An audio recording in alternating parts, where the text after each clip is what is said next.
मेरा पिछला कुछ दिनों का सबसे ज़्यादा तो यही एक्सपेरिमेंट मैं कर रहा था माइंड के साथ ना, कि यदि मैं किसी चीज़ को देख रहा हूँ तो मैं कैसे ट्रिगर हो रहा है वो। और ये मैंने आपके साथ थोड़ा इनडायरेक्टली भी कर करके एक्सपेरिमेंट किए हैं। नमस्ते दोस्तों, ये 18वां एपिसोड। एक बात को मैं फिर से दोहराना चाहता हूँ, मतलब, और ये सब चीज़ें जो है ना, आप ऐसे ही देखो कि मैं बस अपना एक्सपीरियंस, अपना सच मैं आपके साथ शेयर कर रहा हूँ बस। इसके अलावा कुछ भी नहीं है ना। ये कोई ऐसा कि भाई ऐसे ही करना चाहिए। तो दिक्कत वही है कि लोगों को चाहिए कि उनको ये बता दो कि ये ऐसे करना है तो वो कर देंगे, बट हमारा मिशन वो नहीं है। हमारा मिशन ये है कि लोग खुद से समझें कि उनको क्या सही है। और खुद से समझने के लिए सही में एक ही तरीका है, मतलब पहले भी बता चुका हूँ, एक ही तरीका है, और कोई तरीका ही नहीं है। आपको उदाहरण भी दूंगा। एक मेन चीज तो इसको, ठीक है, 4-5 चीजें हैं जो एक कनेक्टेड ही है, ठीक है। जैसे बुद्धिज्म के अंदर बोलते हैं कि इंसान गलत नहीं होता है, इंसान का एक्ट गलत हो सकता है, कर्म गलत हो सकता है, बट इंसान गलत नहीं होता है। आई थिंक ये काफी सही तरीका देखने का। तुम कर्म को बोल सकते हो, बट यदि तुमने इंसान को बोलना, बिटरनेस, नेगेटिविटी, तो वो नेगेटिविटी तुम्हारे अंदर ही है। उस इंसान को कोई फर्क नहीं पड़ता है तुमसे। कितने लोग ट्रम्प से मिले भी नहीं है, बट वो हेट करते होंगे ना दिल से, तो वो क्या कर रहे हैं? वो हेट उसको थोड़ी मिल रही है ट्रम्प को, तुम अपने अंदर ही हेट उत्पन्न कर रहे हो और अपने अंदर ही तुम खुद को जला रहे हो। एक और से सेइंग है कि गुस्सा क्या होता है, तो गुस्सा दूसरे की गलती की सजा खुद को देना गुस्सा है। और इसमें सिर्फ गुस्सा ही नहीं, किसी भी नेगेटिव चीज को तुम देख सकते हो ऐसे। तुम खुद को क्यों सजा दे रहे हो?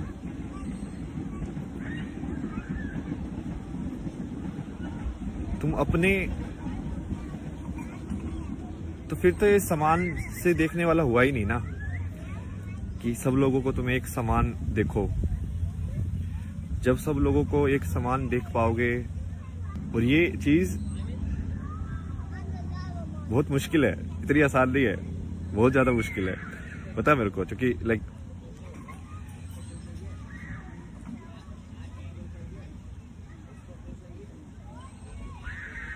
और ये एक्सपेरिमेंट आप सिंपल कर सकते हो आराम से, ठीक है। जिस इंसान को आप सबसे ज्यादा हेट करते हो ना, उसका फोटो अपने सामने रखो, ठीक है, और उसको देख के देखो कि सिर्फ उस फोटो से तुम्हारे अंदर क्या भावनाएं जन्म ले रही हैं। मतलब वो फोटो तुम्हारा ट्रिगर है, वो फोटो अभी भी तुमको ट्रिगर कर रहा है। तो ये ट्रिगर सिर्फ ऐसा नहीं है कि वासना या इच्छा या डर में काम करे, ये हेट में भी काम कर सकता है। ईर्ष्या दूसरे की तरफ,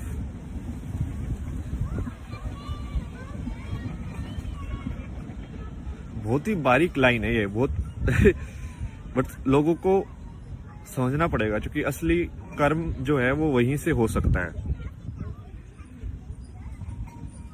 असली कर्म तो वही है ना कि राम इतनी सारी चीजें, इतनी मुसीबतें सह के भी जब वो रावण का वध करता है तो वो उसके लिए रोता है, क्योंकि है तो वो भी जिंदगी ना, है तो वो भी इंसान ही, है तो वो भी लाइफ ही।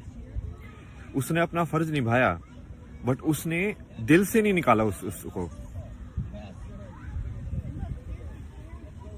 इसका एक और कहानी है। ये नीम करोली बाबा जो थे ना, ये रामदास के जो गुरु थे, उनकी है। तो वो रामदास की ने सुनाई है कहानी, भाई मेरे को तो पता नहीं, ठीक है, बट क्या मतलब है, अपन को सिर्फ समझने से मतलब है ना, ठीक है। तो उसमें वो बता रहा था कि आई थिंक उसका कोई आश्रम होगा, और कोई तो कुक जो था वो अंदर का तेल बाहर जाके बेच रहा था। ये तो इंडिया में होता ही है। तो नीम जो वो थे, उन्होंने बहुत गुस्सा किया उसके ऊपर और निकाल दिया उसको वहां से कि ठीक है, नहीं ऐसे नहीं है। बट उन्होंने एक बहुत सही चीज बोली कि बोलो कि लोगों को घर से निकालो, हर चीज से निकालो, बट दिल से मत निकालो। क्योंकि जी तुमने दिल से निकाला तो भाई वो तुम्हारा कर्म में ऐड हो रहा है वो। समझ रहे हो? क्या तुम कोई बात जो सत्य है उसको बोल सकते हो बिना किसी ईर्ष्या या अंदर तुम्हारे कोई बायस होने की बिना वजह से? लाइक यही तो है जो मैंने आपको पहले भी समझाया था कि निष्काम कर्म इसको ही बोलते हैं। कि तुम ना किसी की तारीफ से ट्रिगर हो रहे हो, ना किसी की नफरत से ट्रिगर हो रहे हो। यही तो है। आप इनकी कहानियां देखो ना यार, इन्होंने, और ये जो है ना टेक्निक, ये बुद्धिज्म के अंदर सबसे ज्यादा है। क्योंकि बुद्धिज्म में वो अपने अंदर की ईर्ष्या को मेल्ट करते हैं, पिघाल देते हैं, मतलब समझ रहे हो? इट्स लाइक जैसे ये वियतनाम वाले मॉन्क थे, तो लाइक उनके अंदर कितनी, उसमें भी एक कहानी सुनाई थी ना, आई थिंक मैंने आपको पहले भी सुनाई है। तो वो बंदी बोलती है कि वो वियतनाम के लोग थे जो कि अब फ्रांस में बैठे हुए थे, ठीक है, मॉन्क लोग। और कोई तो फ्रांस के उसने आके बोला कि अब तो तुम फ्रांस के ही हो सिटीजन, तो अब तो तुम फ्रांस के साथ ही, मतलब जो भी कुछ होगा तो फ्रांस के साथ ही रहोगे ना। तो उस बंदी के अंदर बहुत ऐसे गुस्सा आया, ठीक है, जबकि बात बिल्कुल ठीक थी। तुम्हारी कर्म भूमि तो वही है अब। तो वो तुम्हारे अंदर जो है ना, तुम्हारे अंदर है वो गुस्सा, तुम्हारे अंदर है वो जजमेंट्स। और ये वही है पॉइंट, वही है कि फाइनली, और इसका लेकिन लोग वही है, ये दो धारी तलवार है, ठीक है। अब इसमें ये भी है कि तुमको कर्म भी करना है, ठीक है, कर्म भी करना है, मतलब कि सच के साथ भी रहना है, बट तुमको ईर्ष्या भी नहीं रखनी है। तुमको इस लाइक कि महाभारत के अंदर तुम दुर्योधन को मार दो या तुम लड़ाई करो, जीतो तुम धर्म के हिसाब से, बट फिर भी तुम सहानुभूति रखो उस इंसान के लिए भी। तुम चाहो कि वो इंसान भी को भी कभी ना कभी सच पता चले, उसको भी शांति मिले जिंदगी के अंदर। मेरा पिछला कुछ दिनों का सबसे ज्यादा तो यही एक्सपेरिमेंट मैं कर रहा था माइंड के साथ ना, कि यदि मैं किसी चीज को देख रहा हूं तो मैं कैसे ट्रिगर हो रहा है वो। और ये मैंने आपके साथ थोड़ा इनडायरेक्टली भी कर करके एक्सपेरिमेंट किए हैं कि जैसे मान लो अभी मैं ऐसे बैठा हुआ हूँ, तभी आपको लग रहा है कि भाई हाँ ठीक ठाक बंदा है, सेन बंदा है, मतलब मॉडर्न लुकिंग टाइप के कपड़े हैं, सही है, शेव वेव भी किए हुए हैं, तो तुम एक तरीके से सोचोगे उसको।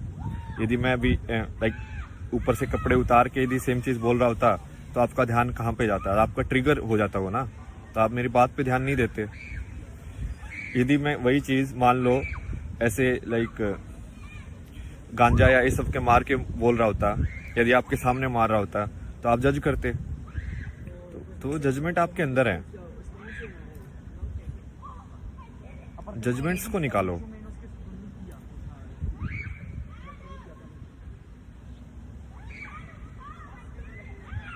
ये वैसे ही है कि हर चीज में तुम भगवान देख सकते हो कि नहीं देख सकते हो। इसको इनडायरेक्टली देखा जाए तो, कि कोई भी इंसान है वो भगवान का ही रूप है। ये तो करके भी दिखाया हुआ मैंने आपको। दूसरे पे कमेंट करके दूसरों को जज करने के बजाय आप सिर्फ अपना काम करते रहो। ये जो दूसरे का कमेंट करना, दूसरे को जज करना,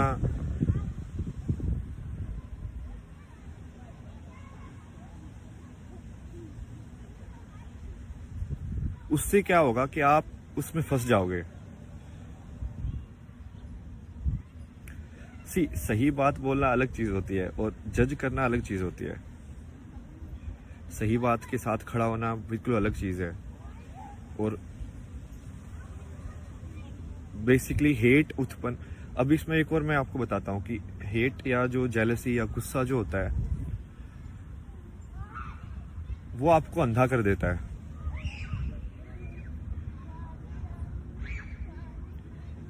बट गुस्से में तो कोई भी लड़ाई लड़ सकता है, कोई भी लड़ाई लड़ सकता है, क्योंकि गुस्से में इंसान अपने आप में नहीं रहता। वो एनर्जी, वो आपकी ऊर्जा जो है वो लाइक अंदर खतरनाक तरीके से घूम रही है। उस टाइम पे उसको बोलोगे ना कि दीवार में मुक्का मार दे, तो वो दीवार में भी मुक्का मार देगा। बट क्या तुम शांत भाव से उतनी ही ऊर्जा को ध्यान लगा के कंसंट्रेट करके लड़ सकते हो शांति से? दो लोग बात कर रहे हैं तो तुम्हारी बात में ज्यादा वजन तो हो नहीं जाएगा यदि तुम उसको बहुत नेगेटिव तरीकों से बोलोगे, तो बात तो वही रहेगी, क्योंकि सच तो सच ही है। बट यदि तुम उसको नेगेटिव तरीकों से बोलोगे तो वो दूसरे लोगों के दिल के अंदर भी ईर्ष्या उत्पन्न करेगा, दूसरे लोगों के दिल के अंदर भी एक हेट उत्पन्न करेगा, गुस्सा उत्पन्न करेगा। तो ये बहुत बारीक लाइन है जिसमें तुम सच के साथ भी रहो, बट तुम अपने आप के अंदर जहर नहीं घोल रहे हो, क्योंकि जहर तो अब तुम्हारे अंदर ही रहेगा भाई। कुछ जैसे मैंने एक्सपेरिमेंट किए कि मैं अलग अलग टाइप के, और वो मैंने एक्सपेरिमेंट इसलिए किए क्योंकि वो कहीं ना कहीं मेरे अंदर भी था। तो जैसे मैं ऐसे देखता था ना कि ये लोग यार ऐसे कलरफुल ऐसे कपड़े पहन के घूम रहे हैं, तो कहीं ना कहीं मेरे अंदर भी जजमेंट आता था कि यार ये इंसान ऐसे कैसे हो सकता है, क्योंकि मैं कपड़े पे जज कर रहा हूँ, ठीक है। तो मैं सोच रहा हूँ कि यार ये सदगुरु बात तो सबसे ही बोल रहा है, बट ये ऐसे लाइक रंग बिरंगे कपड़े पहन के ऐसे क्यों बैठा हुआ है, सिंपल क्यों नहीं बैठा हुआ? तुम समझ रहे हो? क्योंकि मुझे वो चाहिए कि मैं इस इंसान की बात तभी सुनूंगा जब वो ऐसा दिखे। तो ये आपके अंदर का जजमेंट है कि मान लो अब इसकी भी एक इसमें है एक कहानी ना, कोई तो ये रामदास की है, रामदास ने बहुत एक्सप्लोर किया था, मैं तो उसके यूज करता रहता हूँ नॉलेज। तो वो बता रहा था कि कोई बुद्धिस्ट में ही था कोई जो कि मतलब जिसको एनलाइटनमेंट हो गया था, ठीक है, और वो इंसान दारू पीता था बहुत। तो बाकी लोगों ने पूछा यार भाई बाकी या तो सब लोग सात्विक है, आप तो बोलते हो कि ऐसे करना चाहिए, ऐसे बैठना चाहिए, ये खाना चाहिए, और वो तो दारू पी के बैठा हुआ है, मोंक है। और